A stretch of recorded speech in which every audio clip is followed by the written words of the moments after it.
Then there's the John Heyman bombshell. Now, there's a lot of teams interested, but Kris Bryant, he says the Padres are among many teams to have shown interest in star free agent Kris Bryant, whose market is now percolating, whatever that means. So we hear about Kris Okay. Bryant and Nick Castellanos hours before the lockout, after the Padres were eerily silent as literally $1 billion were spent across baseball over the last 72 hours.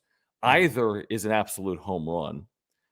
You could argue the merits either way, right? Of both Bryant or Castellanos. If they land either, it's a massive offensive upgrade for the Padres in 2022. End of sentence. Well, yeah, you get either Bryant or Castellanos.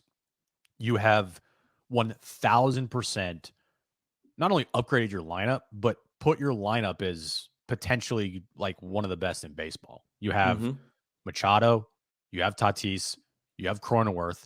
And the problem was they needed that other consistent guy, right? Like they needed that other power bat. And I know you're like, well, 4 power bats in a 9-man lineup, like that's a lot. Well, you didn't have any cover really for Machado or Tatis. You didn't, if Cronenworth was going in a slump, you only really relied on 2 guys. And same thing with Machado. Like Machado is a guy who I don't want to say he had a down year, but I also don't want to say he had a great year. I think he had a good year last year.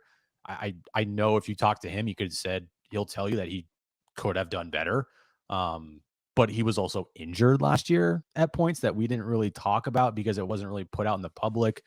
Because to his credit, he just played through injuries. Like we talked to Skip Schumacher, he said like people don't know how injured Machado was, and the dude was playing through all of it.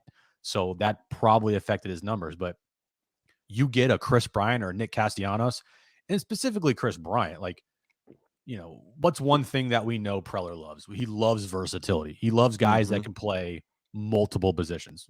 Well, Kris Bryant plays third base? He can play shortstop. He can play left field. He can play center field. He can play right field. I mean, you could put him at first base if he needed, second base if like you're in a massive crunch. Like, yeah. So, I mean, I don't know, chat. Who would you want more? And put it in the comments right now.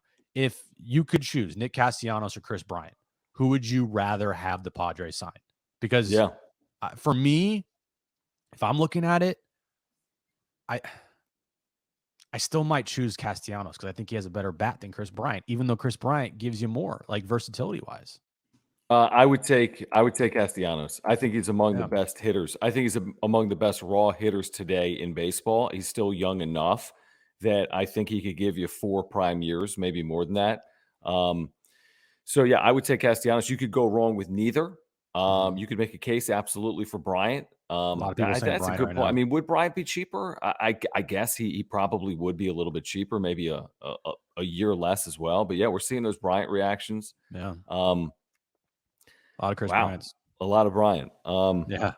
Yeah. I mean, again, you can't go wrong. Is it because he's a San Diegan? Do you think that plays a factor? Yeah, like why the people USD would want factor. him? Yeah, potentially. I mean, potentially. I think people have seen more of Bryant than Castellanos, to be honest. Now here comes the Castellanos crowd. Yep. Yeah, because you look at their numbers. Like last year, Kris Bryant, when he went to the Giants, he kind of struggled, and but at times the team didn't. Absolutely not. But there were times that he struggled a bit, and I think Castellanos, like you said, I think his bat is more consistent. I think he is a better hitter than Kris Bryant.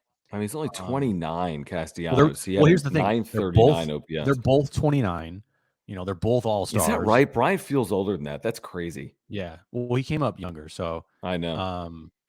So yeah, I think you're looking at you couldn't go wrong with either guy. Like you sign one of the dudes, you're like, okay, we feel really good about that, right? Oh yeah, I mean, really good, really good. You're talking about the most significant signing in the history of the franchise in free agency, other than Manny Machado. This is a good point by Craig. I mean, and Castellanos, the JD Martinez vibe. Well, guess what? Maybe there's going to be a DH in the National League after this lockout. Hopefully, it doesn't last too long. JD Martinez is a really good hitter. Like you look at his numbers, he's really good. Yep. I guarantee you, if there was a DH, you would 1000% take JD Martinez. Like no questions asked. And if Castellanos turns into that guy, if he has to be a DH, like so be it. Yeah, but are you paying 25, 30 million a year for a DH? And I also mean, the home road thing's interesting. I saw Ben Varela in the chat saying, "Well, look at the home road splits." He's been a much better hitter, obviously, in Cincinnati. I don't know if that's. I'd have to look at career, where obviously he's bounced around. He hasn't only been in Cincinnati, or I'd have to look at 2021. But yeah, you're going to be a better Detroit, hitter in Chicago, Cincinnati because crushed it's it a in yeah, Chicago. yeah.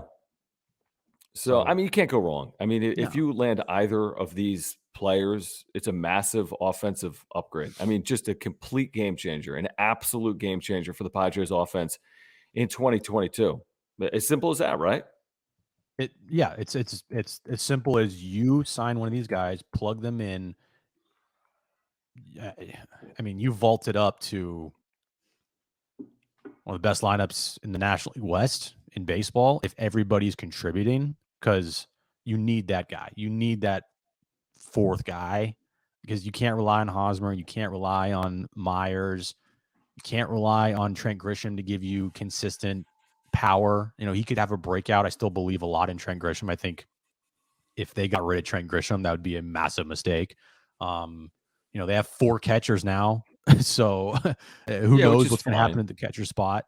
But That's a you get position where you want to have depth, like starting pitching, you know?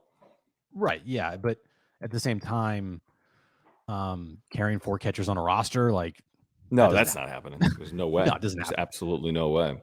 So yeah, I Um, think just them being in the mix means they know like that these guys are game changers. And they know that if they got one of these guys, that it would change their lineup and just instantly put them where they want to be. Because eh, Bob Melvin yeah. talked about what he wants to see like from this lineup. It's a lot of power. He wants power. And right now, truth be told, you don't have that much power.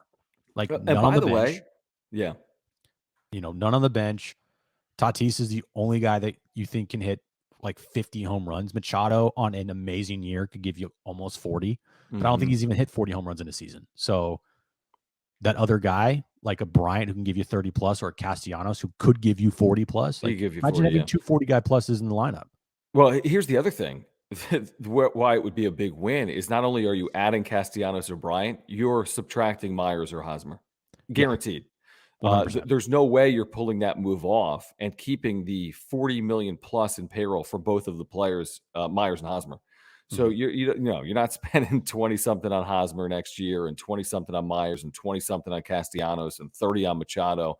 I know Tatis isn't yet the 30 number, but actually in the luxury tax number, it is the average annual valuation of his deal. So where I think it's a win-win is you are adding and subtracting, whether it's Myers or Hosmer. So I don't see how they would do it without subtracting one of those regulars.